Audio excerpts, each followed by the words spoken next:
fill our hearts. You are welcome in our lives. Jesus, come to us today. Be with us today. Guide us today. Jesus, we need you. Fill our hearts with your love. Fill our hearts with your message so that we can also be a Jesus to someone, because someone also needs you. Jesus, grant us the grace to be the reflection of your face. This we ask in Jesus' name we pray. Amen. Today, I receive all of God's love for me. Today, I open myself to the unbounded, limitless, overflowing abundance of God's universe. Today, I open myself to God's blessings, healing, and miracles. Today, I open myself to God's Word so I become more like Jesus every day. Today, I proclaim that I am God's beloved. I am God's servant. I am God's powerful champion. And because I am blessing the world. In Jesus' name, amen and amen. Welcome to Feast Dagupan!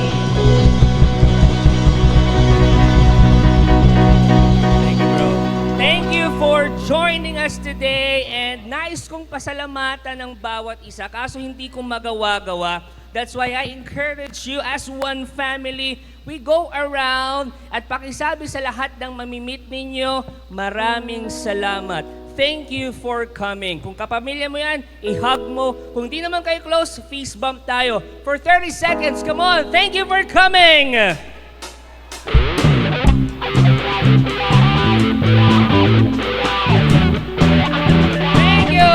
Thank you for coming. Thank you for coming. Online, you can also comment. Thank you for attending.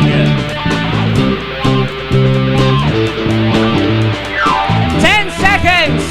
10, 9, 8, 7, 6, 5, 4, 3, 2, 1. Let's give the Lord a big, big, big, big, big, big, big, big shout of praise!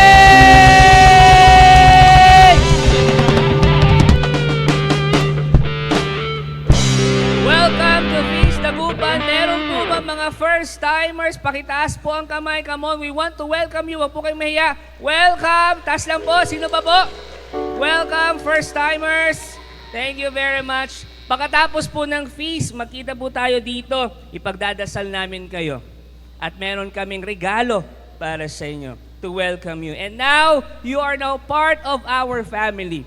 Whether you like it or you will love it. Pakitapik nga naman yung katabi mo, sabihin mo sa kanya, gumaganda, pumupogi ka ngayon. Pumupogi ka ngayon. Thank you for coming. I know yung iba sa inyo, bumiyahe ng malayo, gumising ng maaga, and putting God first, ngayong Sunday means you are telling Jesus, you are my priority. And believe me, listen to this, look me in the eye, expect more blessings. He will bless you. Welcome to Feast Dagupan. This is the place wherein you can cry. You can be vulnerable. Walang judgment. Also, those who are joining us online, Facebook or YouTube, maraming salamat for joining us. Again, grabe dito sa City Mall. We are praying one day na kayo rin makasama namin face-to-face dito sa City Mall Mayombo. Pero if ever man na because of distance, hindi kayo makapunta or some reasons, it's okay. Happy pa rin po kami. Kasi kasama namin kayo online, mapa-Facebook or YouTube. Whether team live kayo ngayon or team replay ninyo napapanood ang video na to. Also those na nasa City Mall, Food Court, Mary Mart parking, saan ka man sa City Mall, we always believe that kung ano man ang maririnig nyo today, it's also God's message for you. So hindi lang po ito exclusive yung mga nandito sa Feast Dagupan. But if ever you are available, after nyo pong kumain dyan sa may food court, pwede po kayong mag-join dito. Libre po ito. free admission. Libre na, free pa. Alright! Welcome to our empowering series, current series entitled, anong title? Do You Hear the Wind? Are you ready to hear God's message for you today? I want you to be louder, to be more loud in praising God. Are you ready to receive God's message for you today? Friends, this is the Word of God that tells you, pakinggan nyo to whatever you are experiencing now, whatever you are going through, He is telling you, I am with you. I am with you. We honor the Word, we sing.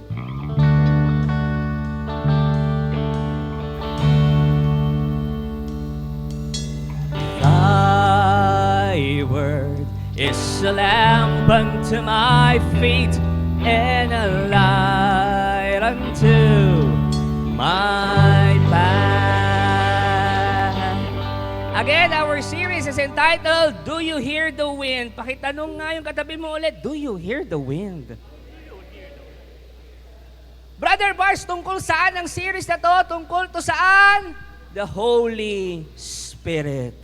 This series is all about the Holy Spirit. Last week, Talk 1, ano po ang ating one big powerful message?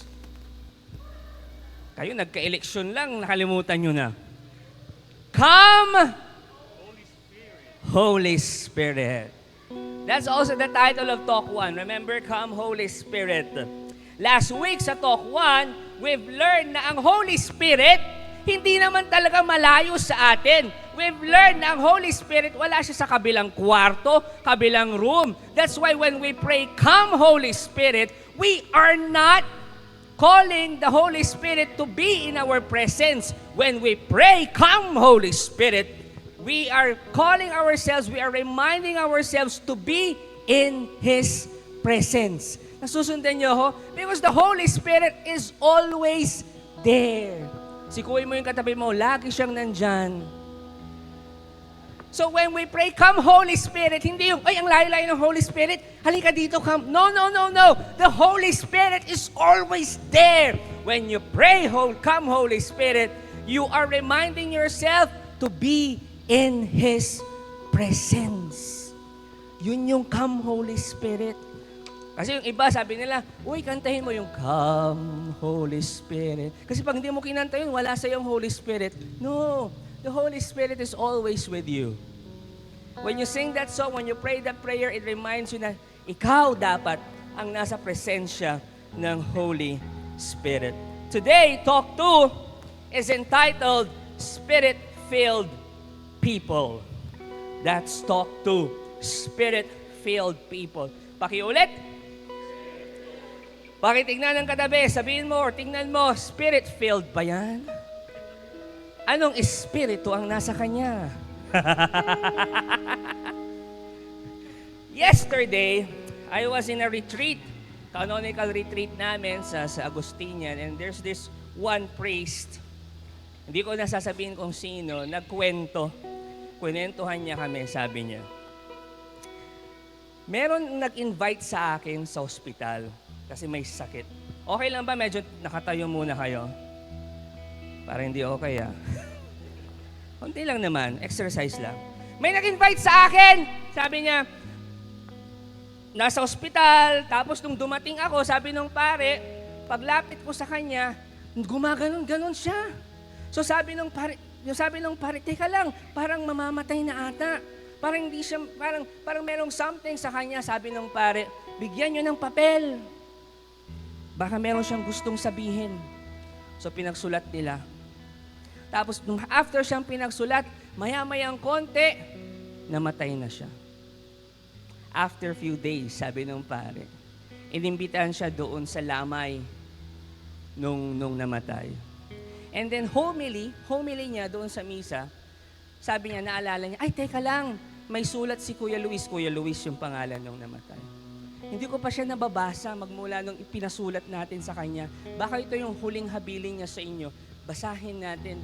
Ako rin po, hindi ko pa siya nababasa. So binasa niya sa homily niya, pagkabukas niya, nakasulat, Father, hindi ako makahinga.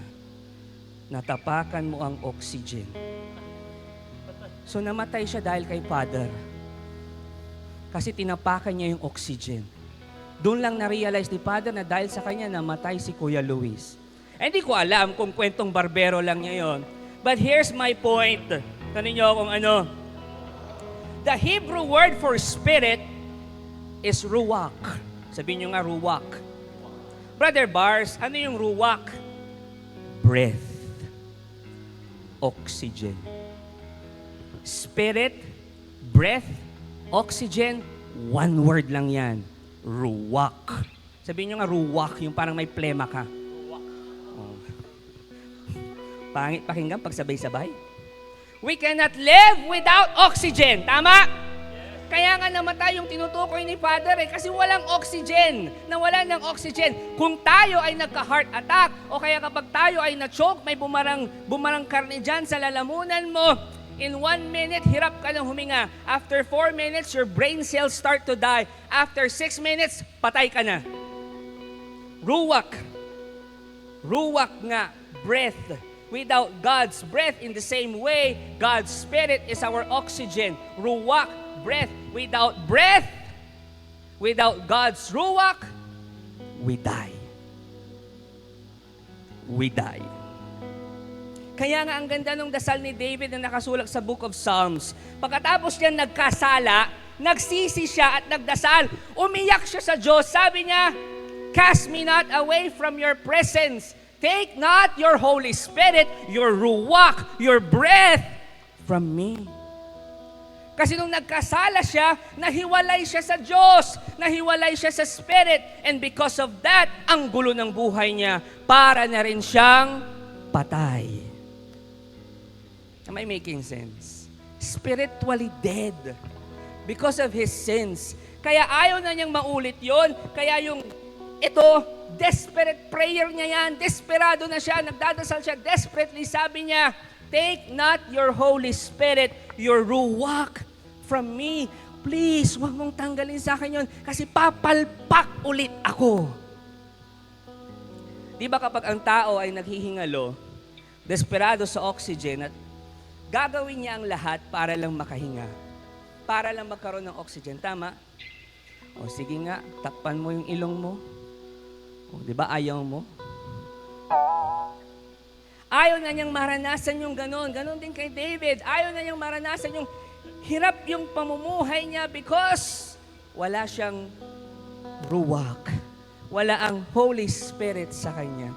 Today, our one big powerful message is very special. Naiiba yung one big message natin. Why? Because it's a prayer. A desperate prayer. What's our one big powerful message? Tanin niyo kung ano? Take not your spirit from me. And I want you to pray that also. Kasi kung wala ang Espiritu ng Diyos sa'yo, patay ka. Patay kang bata ka. Patay ang buhay mo. I want you to pray that prayer. Let's pray. Come, Holy Spirit. Today, we acknowledge your presence. Today, we acknowledge that we need you. We need you. Na kung wala ka, papalpak kami. Kung wala ka, yung buhay namin, hindi talaga buhay. Patay. We need you, Holy Spirit. Take not away from us your Spirit. This we ask. In Jesus' name we pray. Amen. You sing to the word.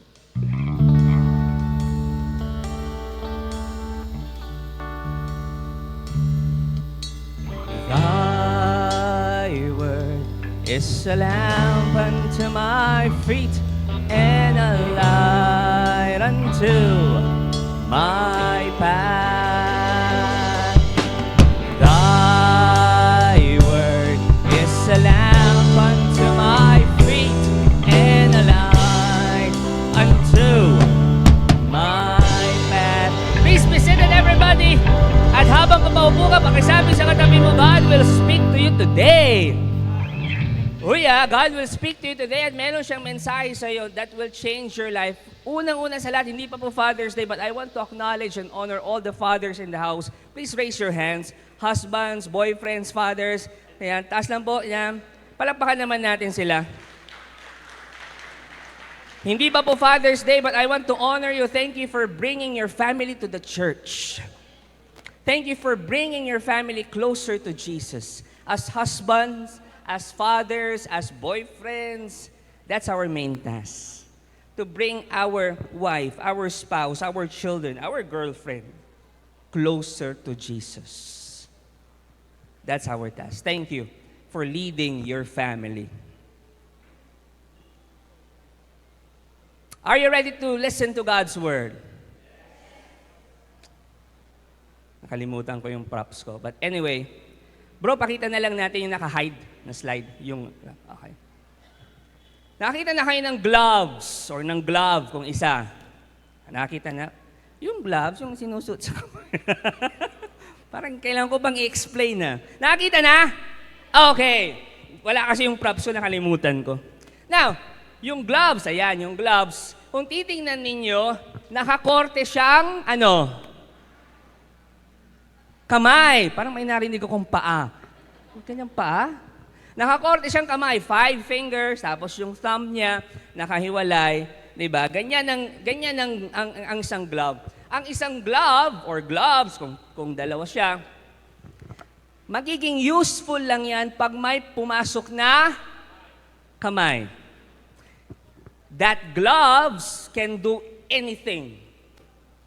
It can grip, it can carry something, it can touch something. Lahat magagawa niya. Useful yung gloves na yan. Yung glove na yan, kung isa lang yung gloves na yan, powerful kumbaga yung gloves na yan. Kasi merong kamay sa loob. He can do anything, whatever na kaya niyang gawin. Now, imagine this. What if one day, sabi nung glove, ayoko nang may kamay sa loob ko. Naiirita ako. Ayoko nang parang kinokontrol ako. Ayoko nang parang naiirita na kasi ako parang gusto ko yung ako lang, walang kamay. Imagine one day kapag ganyan ang sinabi niya, inalis ang kamay. Anong mangyayari sa gloves? Walang buhay. Useless. And baka pag nandyan na lang, tatapak-tapakan na lang. Walang buhay. Useless. Walang magawa pag walang kamay sa loob. In the same way, listen to this, we are made in God's image. God fits inside us because we were made for Him. We were designed to be God carriers. Ang sabi nga sa book of Genesis, God gave us His ruwak. Basahin natin Genesis 2:7. Then the Lord God formed the man from the dust on the ground. Ano tayo lang ulit? Dust. Nakakita na kayo ng dust. Minsan nga, ang dust, hindi nyo pa makita, di ba? We were dust. He breathed. Sabihin nyo, breathe. He breathed the breath of life into the man's nostrils. And the man became a living person. If God's ruwak, God's breath, God's Spirit lives in us, we can do amazing things. We can bless the world. If the ruwak of God, the breath of God, the Spirit of God is in us. But, sabihin nyo, but if we reject the Spirit of God, the ruwak of God, the breath of God, we end up lifeless. Kahit masaya ka, kung wala ang Espiritu ng Diyos sa'yo, feeling mo may kulang pa rin. Tulad tayo ng isang glove na hindi tayo makagalaw, nagiging useless tayo. Ulitin ko po, without God's ruwak, without God's breath, without God's Spirit, Holy Spirit, we will die. That's why, sabi sa Genesis, for you were made from dust, and to dust you will return. Kung wala yung ruwak, why are we alive? Because of air. Air, breathe, ruwak, Holy Spirit are one. Am I making sense? Am I making a point? Imagine this, pag wala na tayong hininga, wala ng ruwak, wala ng oxygen, wala ng breath, wala ng spirit, we die. We go back into the dust. May imagine nyo yun? Kaya ka buhay ngayon because you breathe. And that's the breath of God. That's the Spirit.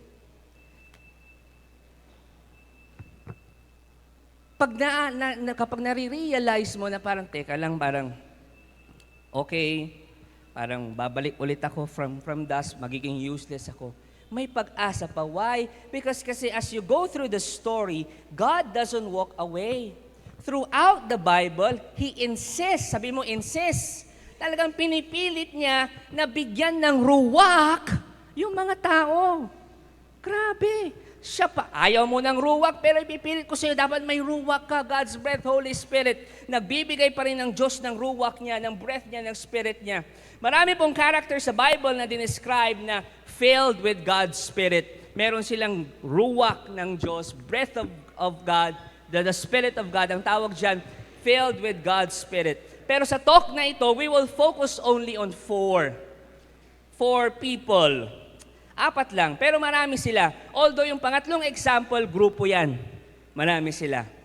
Through these biblical characters, may imagine nyo kung anong mangyayari kapag ang ruwak ng Diyos, ang breath ng Diyos, ang Espiritu ng Diyos ay nasa atin, nasa tao. May imagine nyo. At may imagine nyo rin kapag wala. And I know you will be blessed. I want you to absorb the message of today's talk. Allow the Holy Spirit to speak to you. Are you ready?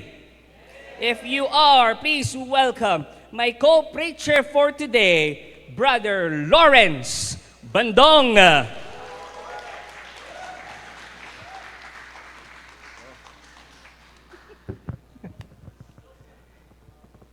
Do you hear the wind?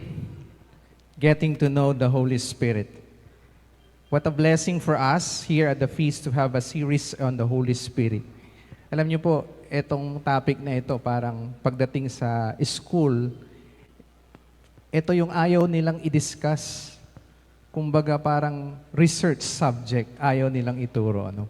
Naalala ko, when I was in college, I have this experience, vivid experience of while praying, I feel as parang umihip yung hangin.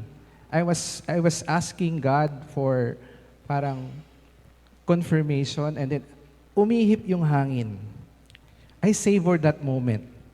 And then one night, after a missionary event, parang naglambing ako sa Diyos na, Lord, payakap naman. Lumabas po ako ng bahay and then sobrang lakas yung ihip ng hangin na wala namang bagyo. Now, some people will say it's a coincidence. But for me, in the eyes of faith, every encounter with the nature is God's presence. Dahil hindi man natin siya nakikita, alam natin na nariyan siya. Hindi man natin nararamdaman yung ihip ng hangin, alam natin na nandyan siya. Amen? Pwede na yata. So, Spirit-filled character number 1. I know you know this guy, Joseph. Si Joseph was the 11th son of Jacob, and he was the favorite of his dad. That is why his brothers hated him. Sino mga parents po dito? Isa sa mga tanong ko talaga, is there such a thing as favoritism? I am blessed dahil I have 2 kids. I always tell, you're my favorite son and you're my favorite daughter. And I also tell my wife, you're my favorite wife. Salamat. Kasi favorite. But for me as a parent, there's no such thing as favorite. Preference maybe. Okay? Kaya, yung brothers niya hated him, and so they sold Joseph as a slave. Okay? Through lots of twists and turns that were not the fault of Joseph, si Joseph ended up rotting in an Egyptian prison. But here's a huge lesson from his life. You cannot put down a man who follows God's ruach inside him. You cannot put down a man who follows God's Spirit inside him. Tulad ng, ganda nung yung analogy ni Brother Bars, kaya naiintindihan ko na gusto niyang magpakita ng globes dito eh. Very good, perfect yung analogy. That if God's hand is inside the globe, that globe will one day do great things. And that day came when Pharaoh had a dream and that none of his wise men could interpret. But that was Joseph's special gift from the Spirit. So anong ginawa ni Pharaoh? Pinatawag niya si Joseph. He called him from his jail cell and asked him to explain the meaning of his dream. Alam niyo na po ito.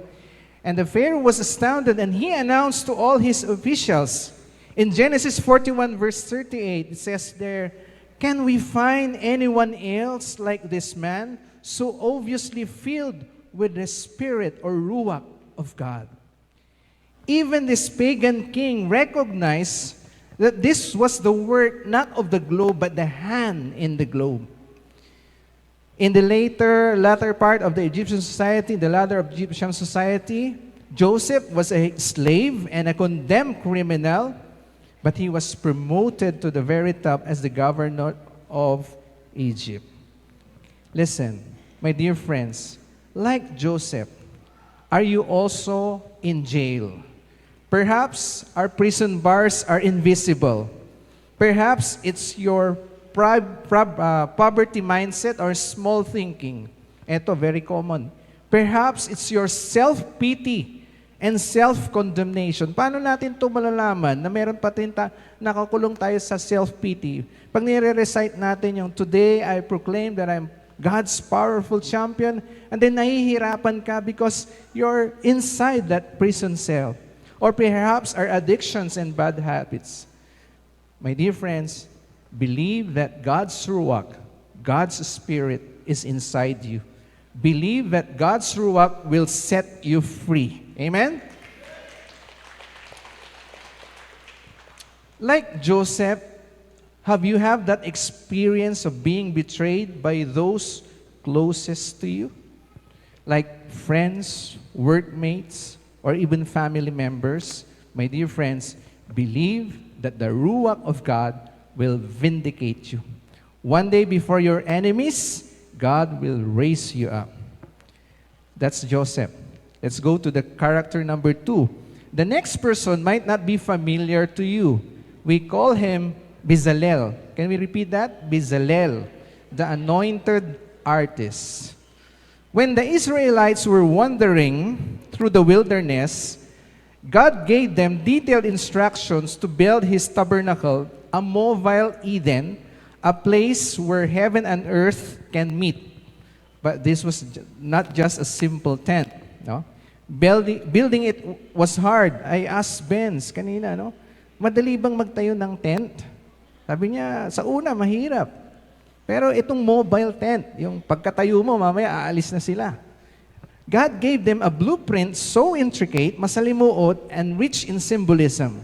It demanded rare materials, exceptional skill, and painstaking precision. It required a special person, skilled in architecture and sculpture. Now, sino ang pwedeng gumawa ng ganito? Maybe an angel, pero hindi po. Here's what the Bible said. Look, the Lord has specifically chosen Bezalel. And si Bezalel, he is not a prophet, he is not even a priest.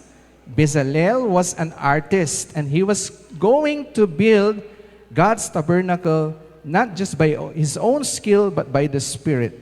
The verse says, "The Lord has filled Bezalel with the Spirit or Ruach of God, giving him great wisdom, ability, and expertise in all kinds of crafts.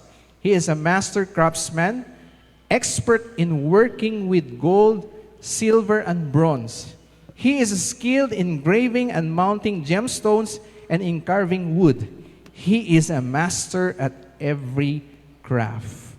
So anong ginawa ng Diyos? God didn't just send a holy blueprint, He sent a holy builder too. Can you tap the person beside you and tell that person, God has given you a special gift. God has given you a special gift. If God's ruach is inside you, if God's hand is in the globe, you too should say, I am a master craftsman because I serve the master.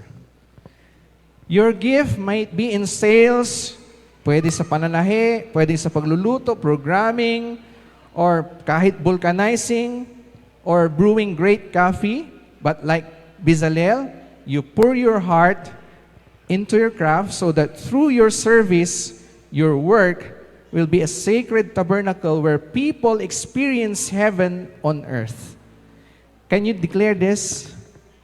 I am working full-time for the Lord. I'm working full-time for the Lord. Many years ago, when I was in college, in our Catholic youth movement, I saw brothers and sisters who decided to set their career. Pagka-graduate nila ng college, they set their career, they volunteered for a movement, 2 years, 4 years. One of them is Brother Bogs, who volunteered as a staff on CYA UST. Kaya after graduation, with that influence, I also set aside my review for the board exam and volunteered for 1 semester as a full-time staffer. 6 months. Alam niyo, 6 months lang yun. Nagigilty pa rin ako kasi 6 months. Samantalang yung iba taon, they set aside. But through the years, I realized this truth. All of us are working full-time for the Lord. The purpose of any business is to love people. If we operate on this business of loving people, loving God, whatever is our job, then we are working full-time with the Lord. I love this quote by our builder.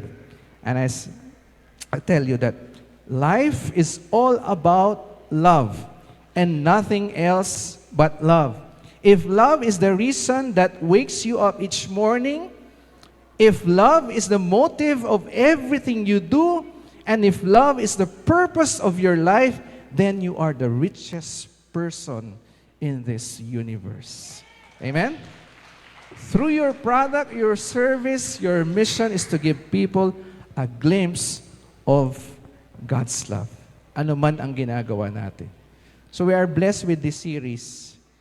And for the longest time, I don't know if have you ever entertained this thought na paano kapag sumablay ka? Paano pag nagkamali ka? If God's Spirit is within us, nasaan? For example, isang oras kang nakipagchismisan, siniraan nyo ang isang tao, nasaan kaya ang Spirit? Bumalik ka sa dati mong kasalanan, nasaan kaya ang Spirit? My dear friends, God will not refuse a humble heart. I'd like to say a very simple prayer. I'd like you to put your right hand, your hand over your chest, and recall those moments na nalungkot ang Holy Spirit, na nasaktan natin siya. And we pray.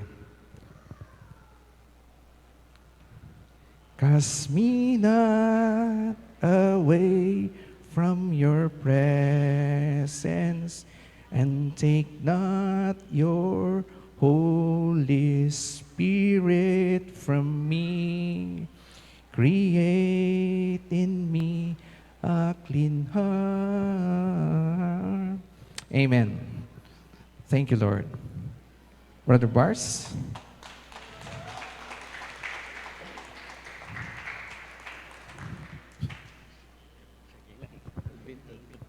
Thank you very much, Brother Lawrence. Give a big hand to Brother Lawrence. Last Monday, ano po ang nangyari?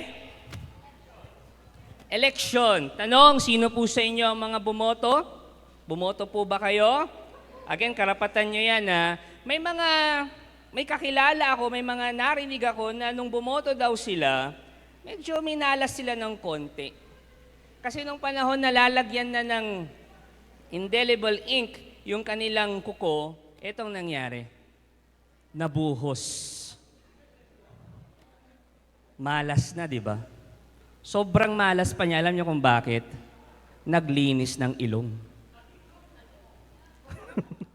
Ayan na ang itsura niya. Pakisabi sa katabi mo, friend, sa susunod na eleksyon, huwag kang maglinis ng ilong mo.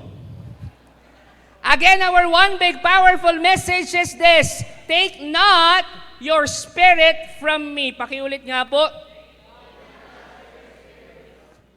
We are still talking about 4 spirit-filled persons. Yung shinare ni Brother Lawrence, sino po yung una? Joseph. Yung pangalawa? Bezalel. Now, eto na. Ipagpatuloy po natin yung talk. The third people who are spirit-filled in the Bible. Ito yung, again, spirit-filled, nasa kanila yung ruwak. Nasa kanila yung spirito ng Diyos. The breath of God. Yun po yung spirit-filled people. The third people are this. Yung mga tinatawag nating anti-heroes in the Old Testament. Sino-sino yan? Mamaya malalaman ninyo. Ayan, nandyan na. Sa Old Testament po, marami rin ang may God's ruwak. Marami din ang may God's breath talaga. Spirit-filled persons. Ilan sa kanila, malamang sa malamang, pamilyar kayo.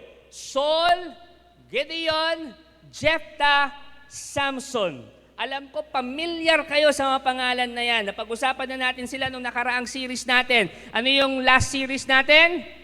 Who Can Lead Us? Di ba? Pinag-aralan natin sila. If ever po na hindi kayo naka-attend noon or kaya gusto nyong ma-review yung series na yon, you can watch that sa aming Facebook page or sa aming YouTube channel.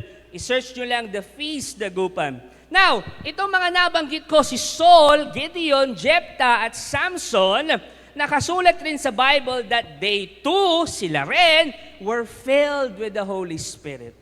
Yung breath of God, the Holy Spirit, nasa buhay din nila, nasa kanila din. Mababasa natin sa Bible yan, o isa-isahin natin ha. Sa 1 Samuel 10:10, yung kay Saul, ang nakasulat dyan, sabi dyan, the Spirit of God came powerfully upon him, and he joined in their prophesying. Si Gideon naman, nasa kanya rin ang Spirit of God, ang ruwak. Sa Judges 6:34, nakasulat, the Spirit of the Lord came on Gideon. Si Jephthah, ganun din. Sa Judges 11:29, ang sabi dyan, then the Spirit of the Lord came on Jephthah. At ganun din si Samson. Siguro si Samson ang pinakasikat dyan. Sabi sa Judges 13:25, and the Spirit of the Lord began to move within him. So lahat sila may Spirito ng Diyos. Spirit of God, the Holy Spirit, the breath of God.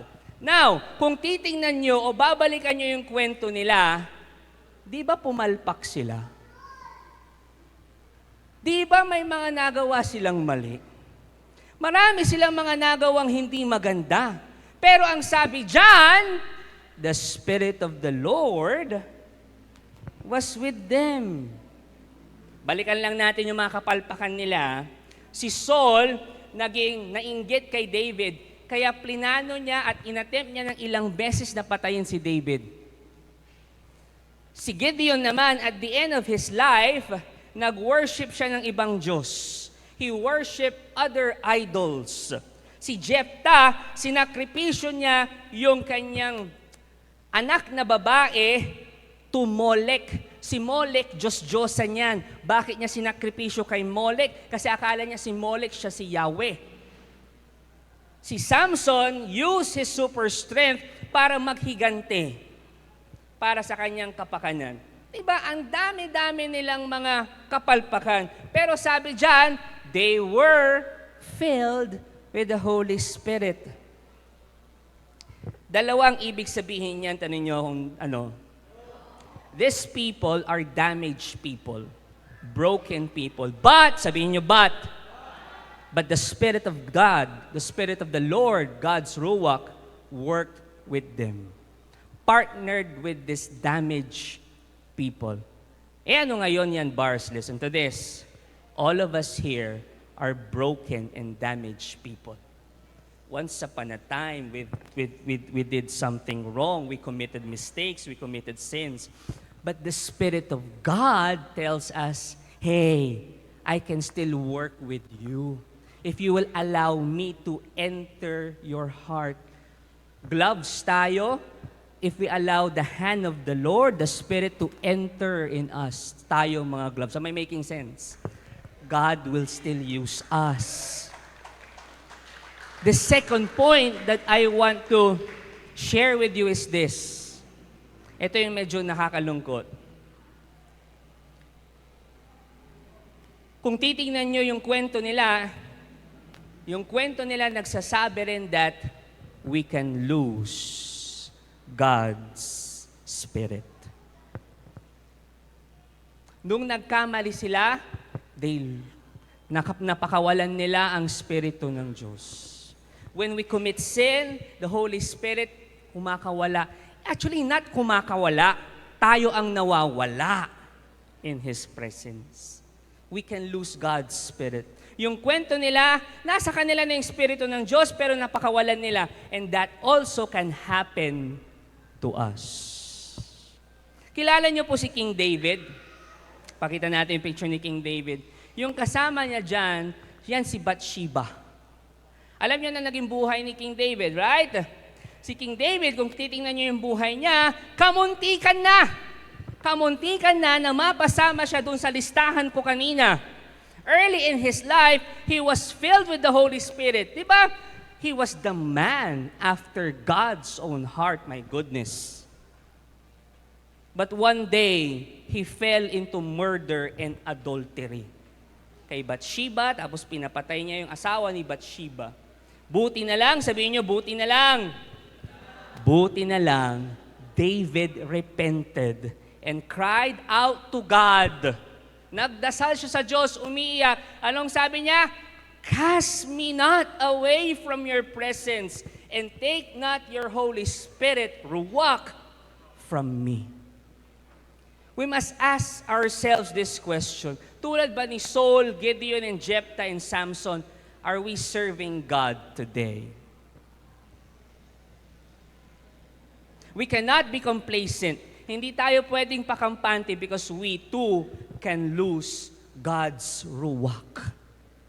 That's why I am really grateful and thankful and blessed sa... Palakpakan naman natin yung intercessory ministry natin. I always tell them, please continue to pray for me, for us leaders, kasi kung wala ang dasal ninyo, papalpak kami.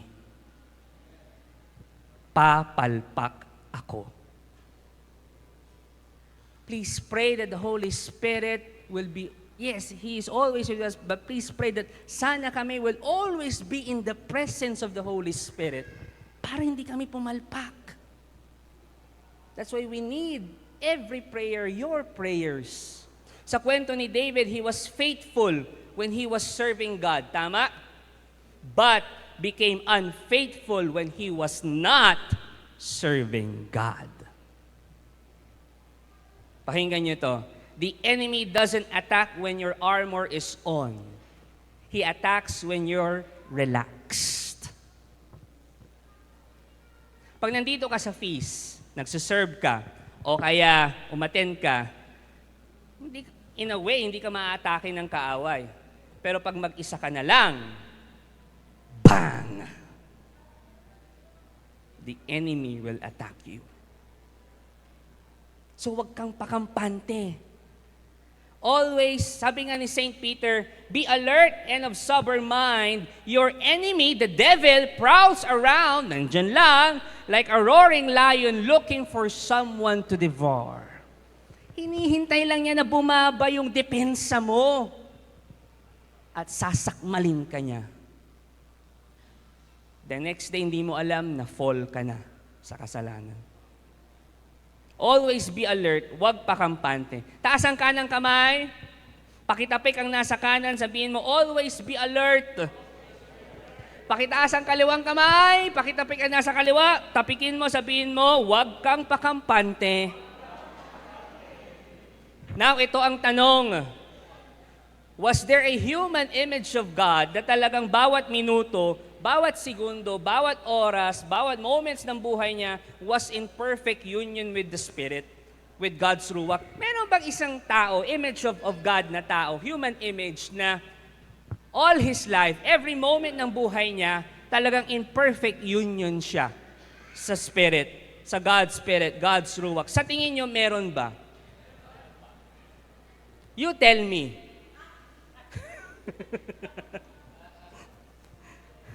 Meron nga ba? You tell me. Sa tingin niyo sino? Napapaisip ba kayo? May naiisip ba kayo? Spirit-filled number 4.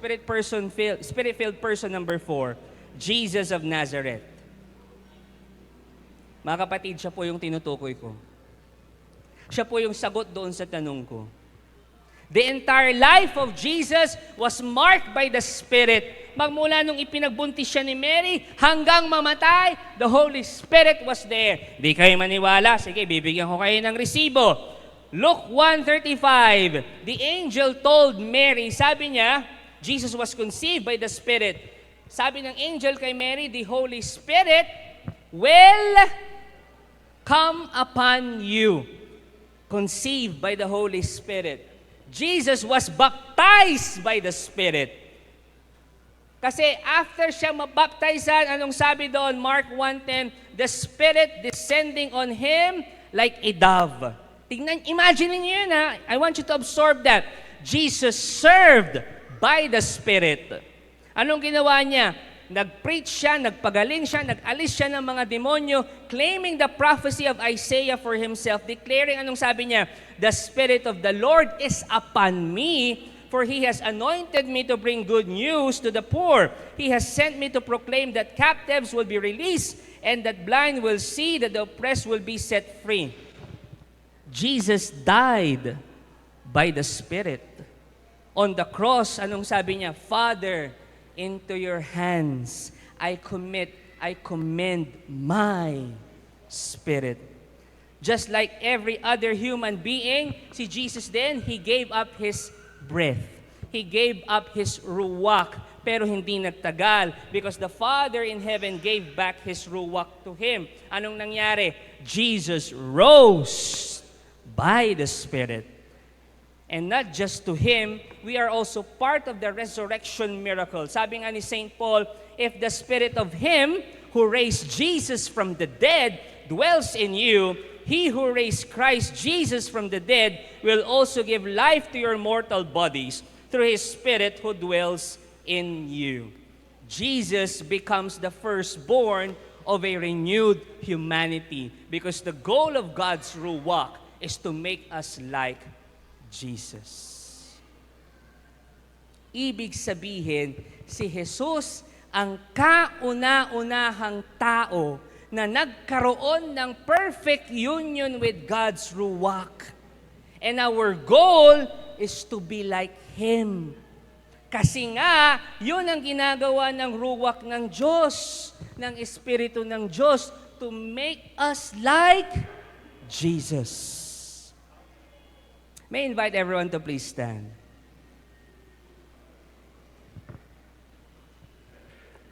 Again, sabihin nyo, pray this prayer, take not away your spirit from me.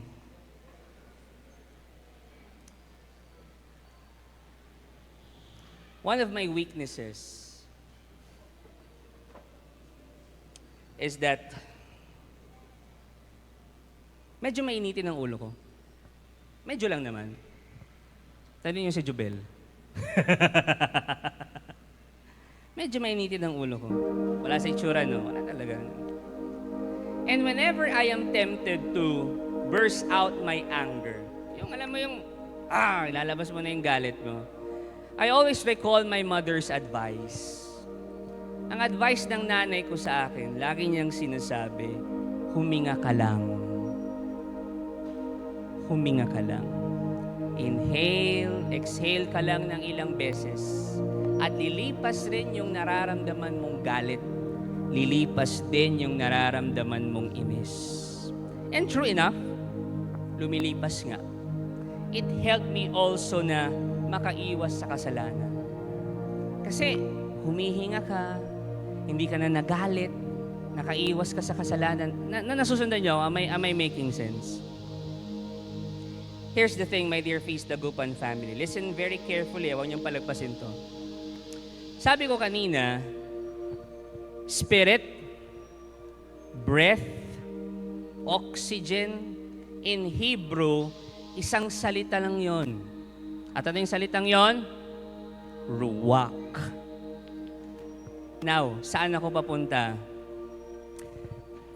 I realized, whenever I do yung advice ni Mama na huminga ka lang kapag natitempt akong magalit, just inhale and exhale. It reminds me that the Holy Spirit is with me. And He is saving me, protecting me from committing sin. I want you to absorb that. Hihinga ka. That's ruwak. That's the Spirit of God. Nasusundan niyo yung punto ko? Mga kapatid, if you are tempted to do something that is not good, huminga ka lang. Feel your breath. And as you feel your breath, you will realize that the Spirit of God is with you. And He is protecting you. You are tempted to do something not so good. Before you do that, pause and breathe. Because you are not just breathing air. You are breathing God's Spirit. And it will remind you, oops, teka lang. The Spirit is within me. Then, you will be protected from committing that sin. Breathe. Hindi lang siya for scientific purposes na, mag-pause ka, huminga ka para mawala yung galit mo. Hindi lang yon. May spiritual meaning din yan, spiritual purpose. To remind you that when you breathe, hey, that's the Holy Spirit. Telling you, teka lang. When you are anxious, when you are depressed, when you are confused, when you are overwhelmed by your problems, when you are overwhelmed by your situations, kapatid, huminga ka lang. Inhale, exhale, feel it. And then you will feel the Holy Spirit. Because the Holy Spirit, God's Ruach, is the same as breath. That is not just breath or oxygen that you breathe. That's God's Ruach, the Holy Spirit. And just like Jesus, every moment of your life, you are filled with the Holy Spirit because you breathe. Nasusundan niyo? Because when you breathe, you are inhaling the Spirit of the Lord. And because of that, every moment of your life, hindi ka naman talaga iniwan ng Holy Spirit. And as you breathe, as you receive God's Ruach, you are alive. God's Ruach is inside you to make you more like Jesus. Ibig sabihin, let your life also reflect Jesus to other people. Kaya ka may breath, kaya ka may buhay, because sabi ko nga kanina, you were made for Him. Kaya ka may breath, kaya ka may buhay, kaya ka nakakahinga ngayon, kaya may God's ruwak sa'yo na hinihinga mo ngayon. It's because you need to live and share Jesus to other people. God's ruwak help you be a Jesus to someone. God's ruwak make you like Jesus. Inhale, exhale. Yung nilalabas nyong hangin, as you breathe God's Spirit, at yung ilalabas ninyo, i-exhale nyo, may the people, other people, see Jesus, feel the Holy Spirit in your life. Because that's our call. We are alive because we should reflect Jesus to other people. Yun lang. Yun lang. I want to lead you into a prayer of surrender. You can say this prayer with me. I want you to close your eyes. Put your right hand over your left chest. Feel your heartbeat. And just say, "Come, Holy Spirit. Come, Holy Spirit. Come, Holy Spirit. Breathe in me so that I can reflect Jesus to my family, to my community, to the people around me. Holy Spirit, grant me the grace to be always in your presence. Today, at this moment, I surrender my life to the Spirit. Today, I surrender everything that I have, everything that I do to the Spirit. And I allow the Holy Spirit to work in me and to use whatever I do for the glory of God, so that people can see Jesus and believe that Jesus is really alive. This we ask. In Jesus' name we pray. In Jesus' name we pray. In Jesus' name we pray. We worship the Lord today. Thank you for watching. Be sure to subscribe to this YouTube channel para wala kayong ma-miss na video at live stream. Please also share this video to your loved ones, families, and friends. And do not forget that you can join us here live sa Feast Dagupan. God bless you all more. Mama Mary loves you.